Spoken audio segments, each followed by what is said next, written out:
So hello and welcome to VC4 log. As you can see, we've still got the YML down there, printed, of course. What we're going to do now is demonstrate the new feature. Basically, version much more powerful. I can change versions so much more easily now.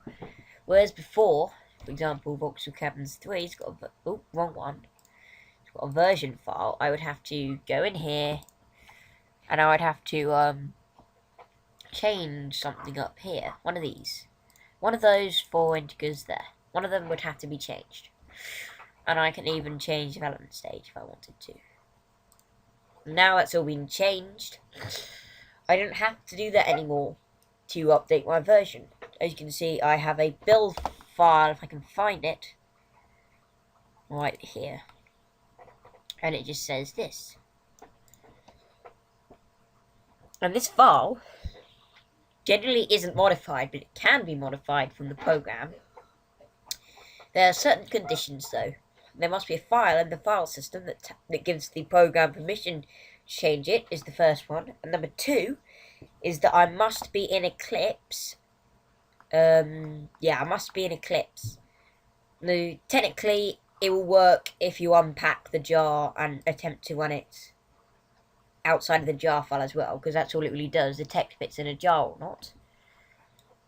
So I'll give you a demonstration.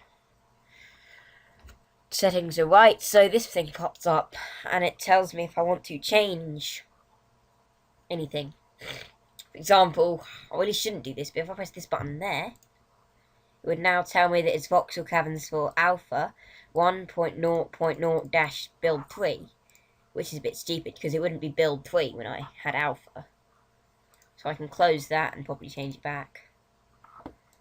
Revision stage 0, major 0. And build is still 3, of course. So running this again should tell me that we are, in fact, now back in development. It's pretty advanced how this thing works, so I'll probably go over it quickly, because people like seeing stuff like that, I think. Only advanced Java experts will understand what's going on, of course, so there should be a class called version, which handles it all in a static field. So you get the input stream of the version file, which is the build file, which is there, which is the implementation build, although it should probably be the API build. I might change that later. And it gets the YAML for the thread, which basically, because the snake YAML wants 1 YAML per thread, so I created a method to make sure there is only 1 YAML per thread, which is getting the YAML from here, which simply, we open it, has a map, and it does that. Pretty simple. So we then load it, go for all of this stuff, basically getting the version into these integers here, because these aren't final and those are. Then what we do is we look up the secret file. I'll probably show the secret file, since no one's actually going to get this thing loaded into Eclipse anyway in the first place. I may as well show you the second thing I've got to protect people from modifying the version, making that thing show up. Should be app data roaming underscore VC4 settings build, and it has simply got a couple of permissions: allow build, allow major, allow minor, allow revision, allow stage. If I set one of those to false, for example, if I get rid of allow minor, this happens. So if we want it now, it should pop up as a dialog, but we don't have a minor button, as you can see, which is a bit stupid, not having a minor button. But for example, someone could use it to stop me from modifying the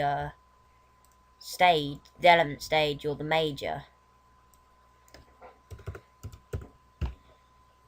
which is pretty advanced. So we check that, and if it exists and we're not in a jar, so the get file does not contain exclamation mark, which is generally found in the URL of a jar file, then we get a map. We get the map of the stuff inside that, and we got all these. DS stands for development stage, MA for major, MI for minor, B for build, and R for revision, and A is just because I've already used them up there.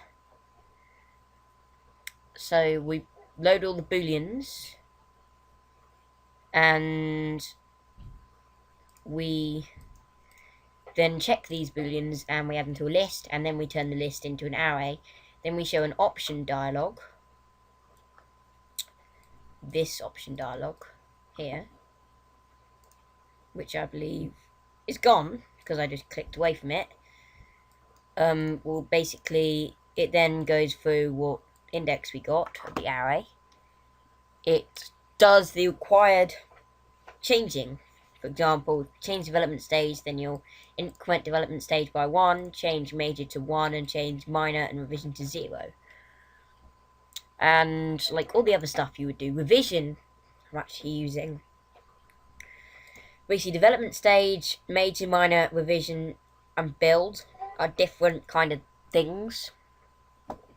As you can see by the dash, if I run this, should get me, as you can see.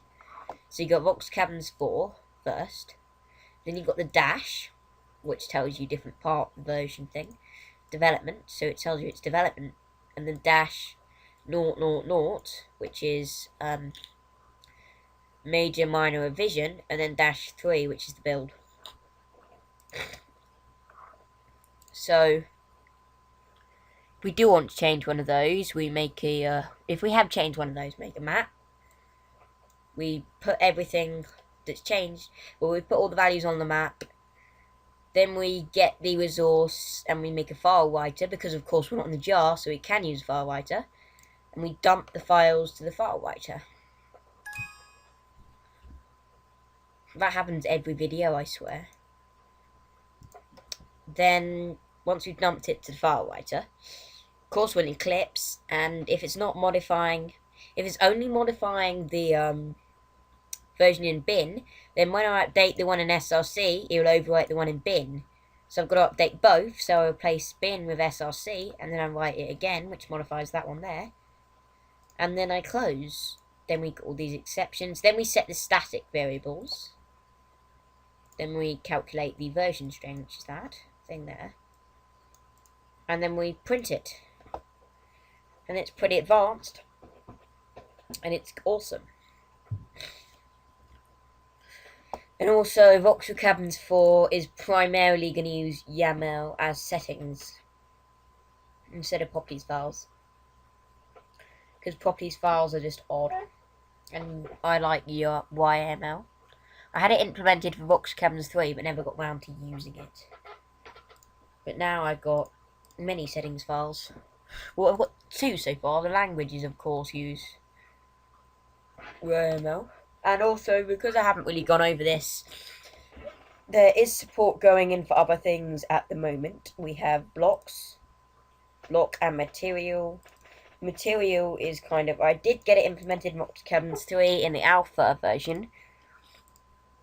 But it wasn't really used. It was just used to, you could see if it's the same group of block. Now materials can store attributes like the default destroy time and blast resistance of blocks of that material, so that when you create a block of that material, they'll automatically be set. And in the future, I'll use that for stuff like step sounds as well. So if I use material that wood, it will automatically have the wood step sound.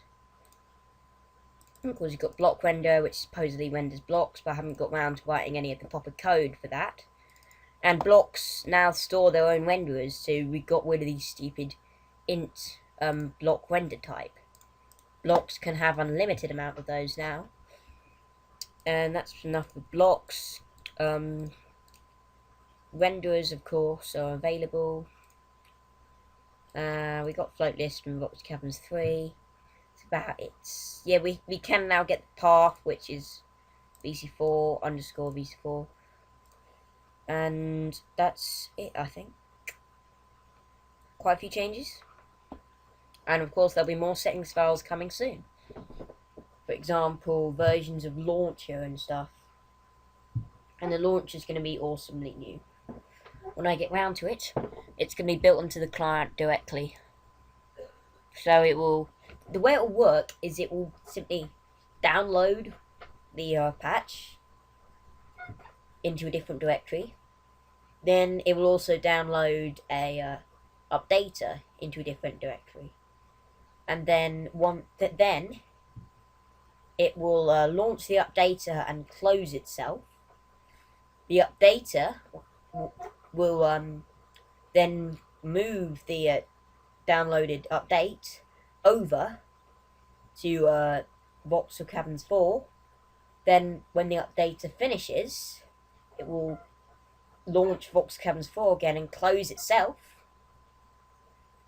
And it'll start up with a new update, which means that whenever I update it will allow me to update the launcher as well, which will be pretty good. Insane. And I've been playing a bit of StarCraft 2, and I think I'm going to end this video here.